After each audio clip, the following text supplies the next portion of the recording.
예, 여러분 반갑습니다. 부총리 겸 기획재정부 장관 추경호입니다. 먼저 2022 중앙포럼 개최를 진심으로 축하드리며 뜻깊은 행사를 준비해 주신 중앙홀딩스 홍석현 회장님과 관계자 여러분의 노고에 감사 말씀드립니다. 그리고 오늘 이 뜻깊은 자리에 참석해 주신 정진석 국민의힘 비상대책위원장님, 박홍근 더불어민주당 원내대표님, 송경식 우리 한국경영자총협회 회장님, 최태원 대한상의 회장님, 그리고 이관섭 국정기획수석님, 그리고 무엇보다 존경하는 우리 401 세계경제연구원 명예 이사장님을 비롯한 내외 기빈 여러분과도 이 자리를 함께하게 되어서 매우 기쁘게 생각합니다. 중앙포럼은 그동안 국내외 명사들과 함께 우리 경제가 당면한 현안들에 대해서 그 해법과 앞으로 나아갈 길에 대해서 수준 높은 논의의 장으로 자리매김해 왔습니다. 올해도 한국 경제 위기 극복과 도약을 주제로 여러 석학들의 해안을 모아 그 답을 찾아가는 의미 있는 기회가 되리라고 기대합니다. 제가 지금 국내외 경제 상황하고 대응에 관해서 간단히 말씀드리도록 하겠습니다. 그런데 제가 준비한 것을 가만히 쳐다보고 있는데 아까 우리 회장님께서 여러 말씀을 해주면서 그 안에 답이 다 있다. 이거 제가 굳이 뭐 이야기를 해야 될 필요가 있겠느냐 할 정도로 오늘 좋은 말씀을 많이 담아 주신 것 같습니다. 아마 상당 부분은 그와 기회를 같이 하게 되지 않을까 이렇게 싶습니다. 우선 최근 상황에 관해서 잠깐 말씀을 드리도록 하겠습니다. 아시다시피 지금 국내 경제는 굉장히 엄중한 복합 경제 위기 상황에 처해 있다 이렇게 생각을 합니다. 한마디로 고물가, 고금리, 고환율입니다. 그리고 전 세계적으로 코로나 위기 이후에 급격히 유동성이 많이 늘어났고, 그리고 우크라이나, 러시아 전쟁으로 촉발된 공급망해로 원자재 가격 급등 등으로 인해서 40년 만에 세계적인 인플레이션, 고인플레이션이 지속되는 그런 상황입니다. 그래서 주요국들이 10% 안팎의 고물가를 잡기 위해서 전부 고강도 금융 긴축으로 대응을 하고 있고, 그 와중에 소위 킹 달러, 나홀로 달러 강세 속에서 주요국 통화들이 전부 동반 약세를 보이고 있고, 그리고 이에 따라 주가 하락 등 국제 금융 시장의 변동성도 매우 커지고 있습니다. 그리고 이렇게 아직 물가가 제대로 잡히고 있지 않은 상황 속에서 미국, 유럽, 중국 등 주요국을 중심으로 글로벌 경기 침체 우려가 지금 높아지고 있는 상황입니다. 우리의 경우 대외 의존도가 70% 정도, 에너지 수입 의존도가 80%가 넘는 수준입니다. 그러니 우리 경제도 이러한 대외적인 이 환경 변화에 영향을 받지 않을 수 없습니다. 아주 큰 영향을 받는 그런 상황입니다. 부문별로 잠깐만 보겠습니다. 먼저 외환 금융 시장의 변동성이 굉장히 높아졌습니다. 연초에 1188원 정도에 시작하던 우리 환율이 얼마 전까지 1,400원대를 넘어서 1,450원대를 육박을 했고, 이제 곧 1,500원대까지 깨지는 거 아니냐, 이런 우려들이 많았던 바로 그런 상황입니다. 여기에 엔화, 위안화 약세까지 겹쳐서 우리의 환율이 굉장히 가파른 상승세를 보였습니다. 다행스러운 것은 최근에 요 며칠간 환율이 다소 안정세를 보이면서 오늘 제가 조금 올라오기 전에 찾아보니까 지금 1,373원 정도로 다소 하락하고 있어 조금은 위안이 됩니다만은 여전히 이 외환 시장의 변동성은 굉장히 높다. 그래서 한시도 우리가 긴장의 끈을 놓을 수 없을 정도로 늘 워치를 하면서 봐야 되는 상황이다. 여기에 해외에서 고강도 금리 금융 긴축이 일어나고 금리가 가파르게 오르니까 우리 금리도 역시 가파르게 오르고 있고, 특히 얼마 전에 레고랜드발 그런 우리 금융 시장에 이 불안 심리 확산 등으로 인해서 단기 자금 시장을 중심으로 시장 불안 심리도 이어지고 있는 그런 모습입니다. 이렇게 되니까 일각에서는 우리가 과거 98년 IMF 외환 위기, 2008년 글로벌 금융 위기처럼 다시 외환 금융 위기 재발 가능성이 있는 거 아니냐, 곧 우리가 위기 속에 빠지는 거 아니냐, 이런 걱정들도 많이 하고 있었습니다. 그런데 다행스러운 것은 현재 국제기구, 신용평가사, 국내 전문가 등에서는 우리 경제의 갑작스러운 외환 금융 위기 가능성은 매우 낮다고 평가를 해주고 있습니다. 그 이유 중에는 여러 가지가 있겠습니다만은 우리의 대외 안전판인 외환 보유고가 4,100억 불을 넘고 세계 9위의 외환 보유고를 갖고 있고, 그리고 대외 금융 자산도 98년 그리고 2008년에는 우리가 순부채국이었습니다. 약 600억 내지 700억의 오히려 대외 순부채를 갖고 있었습니다만은 지금은 7,400억 불이 넘는 대외 순자산국이다. 그래서 해외 금융 자산이 과거에 대비해 크게 증가했기 때문에 위기 대응 여력이 충분하다. 그리고 단기 외채 비중도 낮고, 경상수지도 요즘 수출이 마이너스를 보이고 무역 수지 적자가 커지면서 경상수지도 굉장히 악화되는 거 아니냐 하고 있습니다만은 여전히 월별 변동성은 있지만은 금년과 내년 모두 상당 수준의 흑자가 예상되는 등 대외 건전성에 큰 문제는 없다 하는 것이 현재 대부분의 시각입니다.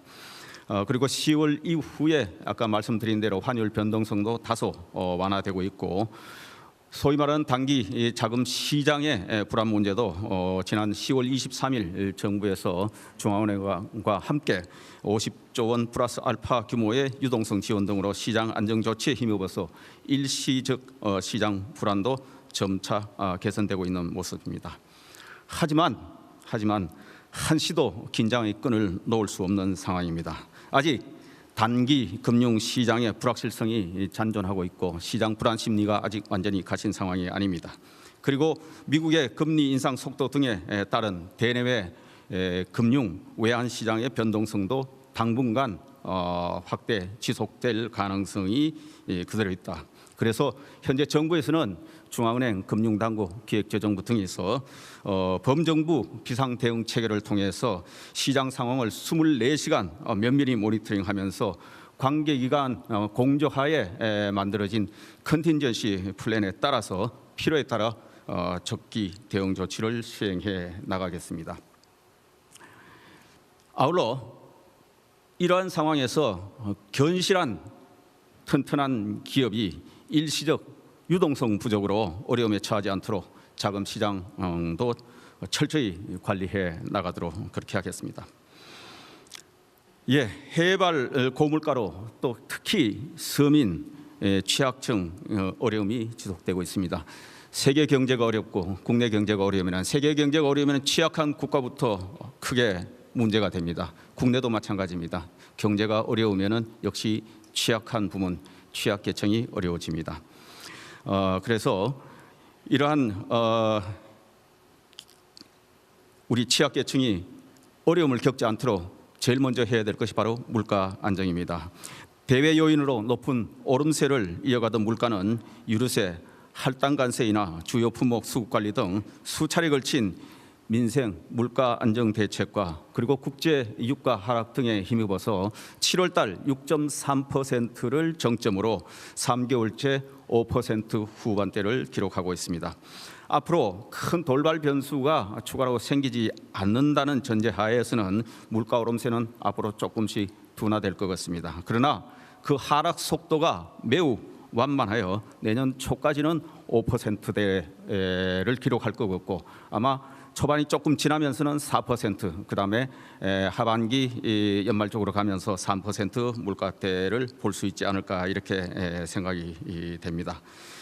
그리고 그렇지만은 역시 높은 수준의 물가가 상당 기간 지속될 것으로 예상되고 에너지 가격 등 대불안 요인도 여전히 지속되고 있다.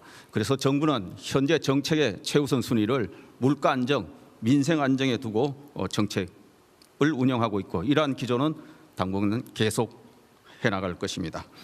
장바구니 생활 물가 안정을 위해 마련한 각종 대책들은 차질 없이 추진하고 필요할 때는 언제든지 보완하면서 물가 안정 기조를 확고히 정착시켜 나가겠습니다. 그리고 서민층, 중산층 그리고 중소기업들의 세부담을 경감하고 사회적 약자 지원을 위한 취약계층을 보듬는 정책적 노력도 계속해 나갈 것입니다. 실물 경제를 한번 보겠습니다. 성장과 고용을 중심으로 아직까지는 양호한 모습입니다만은 앞으로 상당 기간 어려움이 이어질 것으로 그렇게 예상이 됩니다. 금년 성장률은 3, 4분기까지는 현재 3% 수준을 기록하고 있기 때문에 우리의 잠재 성장률이 2% 안팎임을 고려하면은 지표 자체는 그나마 괜찮은 모습을 보이고 있고 주요국 대비 양호한 모습입니다. 금년 성장률도 현재로는 저희들이 2.6% 연평균 성장 기록할 것으로 그렇게 예상을 합니다. 고용도 9월까지는 취업자 수가 89만 명이나 됩니다. 보통 경제가 원만하게 운영될 때도 고용 취업자 중과수는 연평균 대개 30만 명 안팎, 많이 갈 때 40만 명인데 지금 금년에는 기록적으로 89만 명, 아마 연평균으로는 평균 한 80만 명 가까이 증가할 것으로 이렇게 KDI가 전망을 하고 있습니다. 그래서 9월 실업률은 2.4%, 고용률은 69%입니다. 이것은 역대 최고, 실업률은 가장 낮은 상황이고 고용률은 가장 높은 상황입니다. 고용의 질이 어떠냐, 이거는 평가를 달리 하더라도 일단 외형상 고용 사정은 굉장히 높은 수준입니다.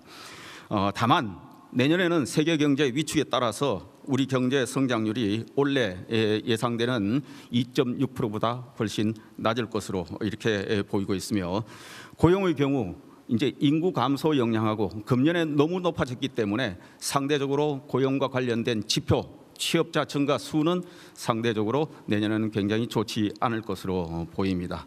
한 해 평균 30만 명 안팎 기록해야 보통 양호한 수준이 금년에 이례적으로 80만 명 수준을 기록했기 때문에 금년에 대비한 내년의 지표는 상당히 상대적으로 낮을 수밖에 없다.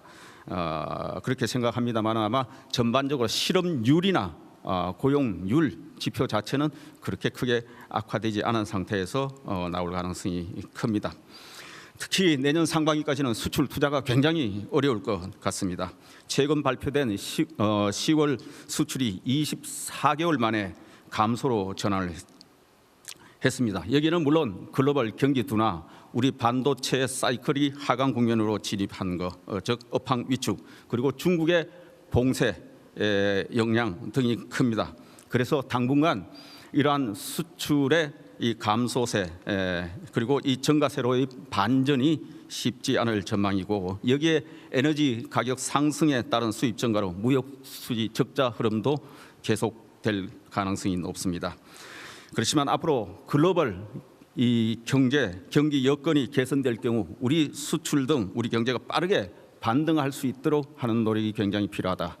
그래서 수출 품목 지역을 다변화하고 반도체, 조선, 2차 전지, 방산, 원전, 해외 건설, 그리고 문화 콘텐츠 등 우리 수출 핵심 산업의 경쟁력을 강화해 나가고, 단기적으로는 범부처의 수출 지원을 위한 그런 현장 밀착형 수출 투자 지원반을 가동할 계획입니다.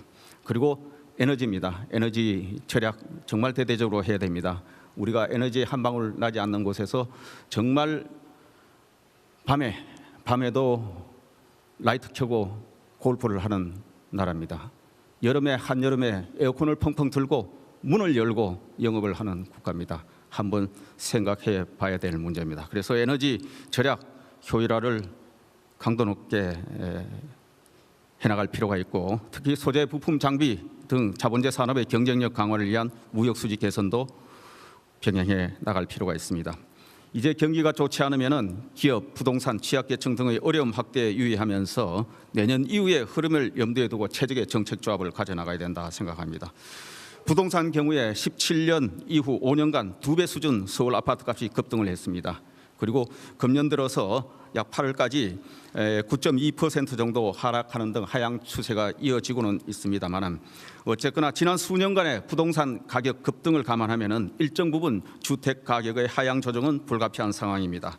하지만 최근에 가파른 금리 인상 추세와 맞물린 급격한 시장 냉각 가능성에 유의하면서 가격 급등기에 도입되었던 규제 등에 대해서는 시장 상황에 맞춰서 단계별로 필요한 정상화 조치들을 적기에 추진할 방침이고, 조만간에 규제적 추가 해제, 대출 규제 완화 조기 시행 등을 발표할 계획입니다.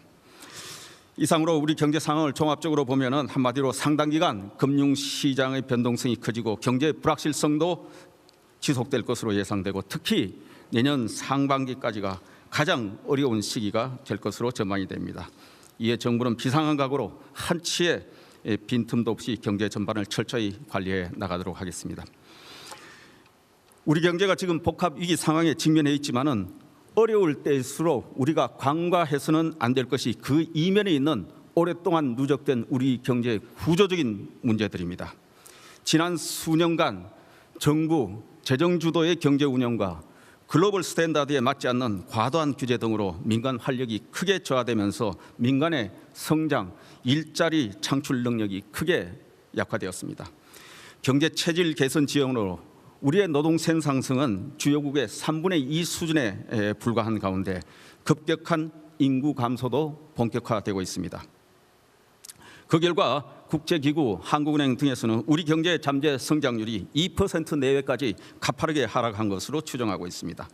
이대로 가다가는 위기 이후에, 작금의 위기 이후에 세계 경제가 반등하더라도 과연 우리 경제의 성장, 활력 회복과 도약을 담보할 수 있느냐, 정말 한번 생각해 봐야 될 상황입니다. 이에 정부는 각별한 경각심을 갖고 우리 경제의 생산성을 높이고 성장 잠재력을 키워나가는 근본적인 체질 개선 노력을 병행해 나가고 있습니다. 우선 과감한 규제 혁파, 세부담 경감으로 민간 활력을 높여 나가겠습니다.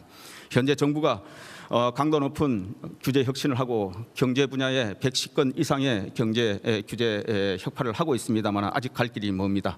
대통령께서 나서시고 총리가 진두지휘하시고 또 경제팀의 경제부총리인 제가 직접 나서고 있습니다. 앞으로 민간의 협업을 통해서 기업의 창의와 혁신을 옥죄는 규제를 과감하게 철폐해 나가겠습니다. 그리고 법인세이나 가업승계 관련 세제 개편 등 기업 과세 체계를 글로벌 스탠다드에 맞게 정비해서 경기가 어려울 때 우리 기업들이 투자 확대와 일자리 창출에 적극적으로 나설 수 있도록 여건을 조성하고 글로벌 경쟁에서 우위를 점할 수 있도록 적극 뒷받침해 나가겠습니다. 다음으로 건전재정 기조 확립입니다. 건전재정은 우리 경제의 최후의 보루이고 안전판입니다. 지금처럼 경제가 어려울 때 대외 신인도 유지에 근간이 되고 저출생, 고령화 문제 심화, 산업구조 대비 등 미래 대응을 위해서도 재정 건전성 확보는 필수적입니다.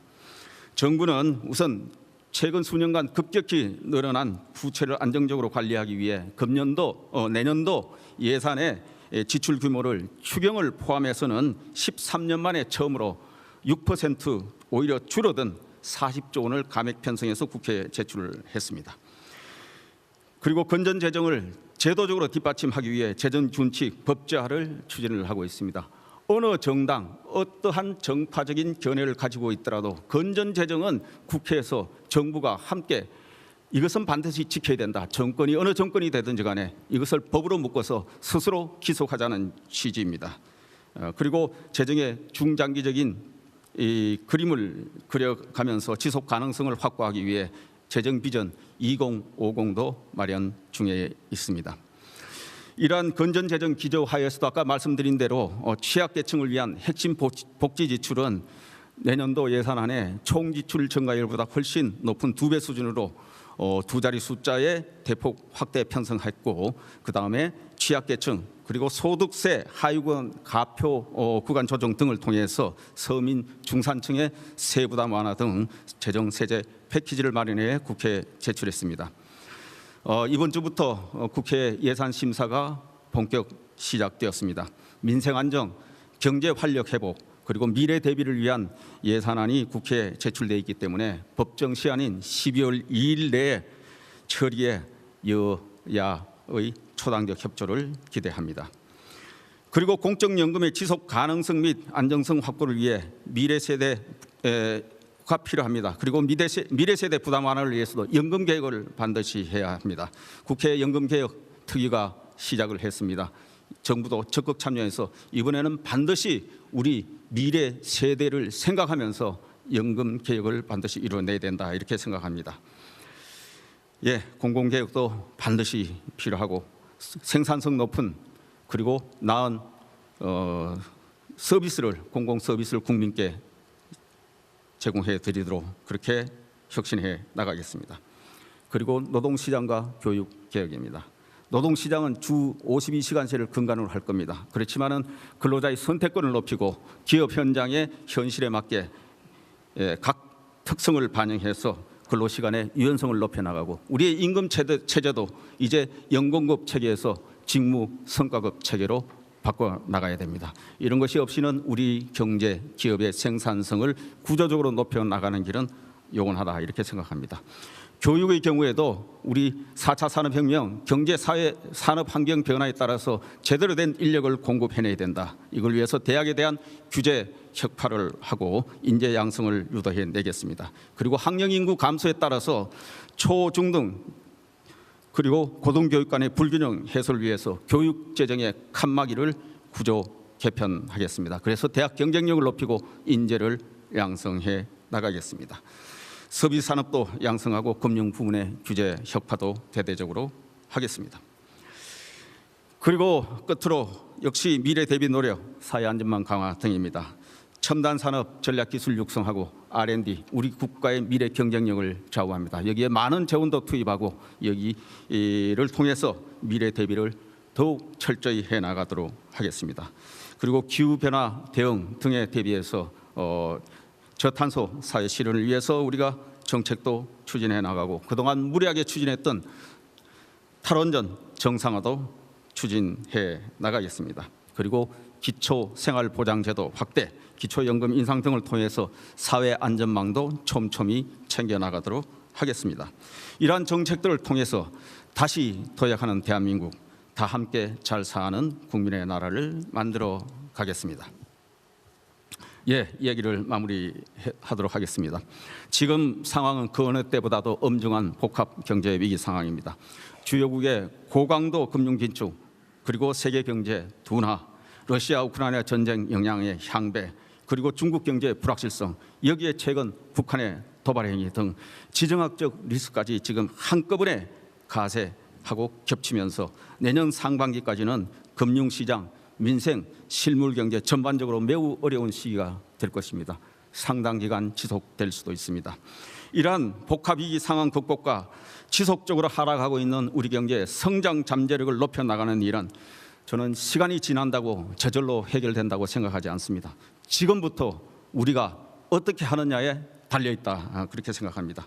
정부부터 허리띠를 바짝 졸라매겠습니다. 그리고 위기 극복에 솔선수범 앞장서겠습니다.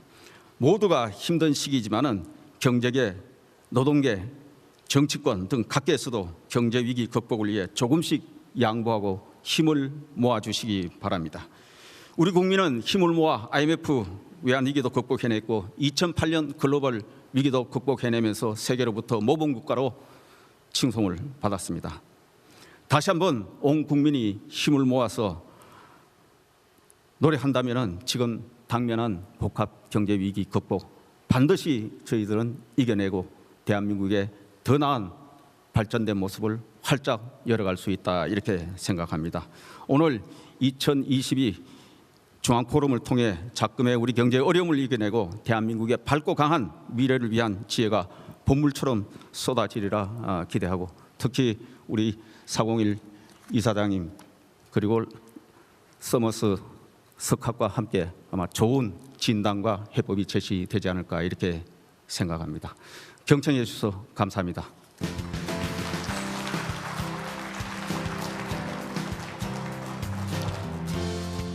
네, 추경호 경제부총리께서 기조 연설을 해주셨습니다. 부총리께서는 국회 일정 때문에 급하게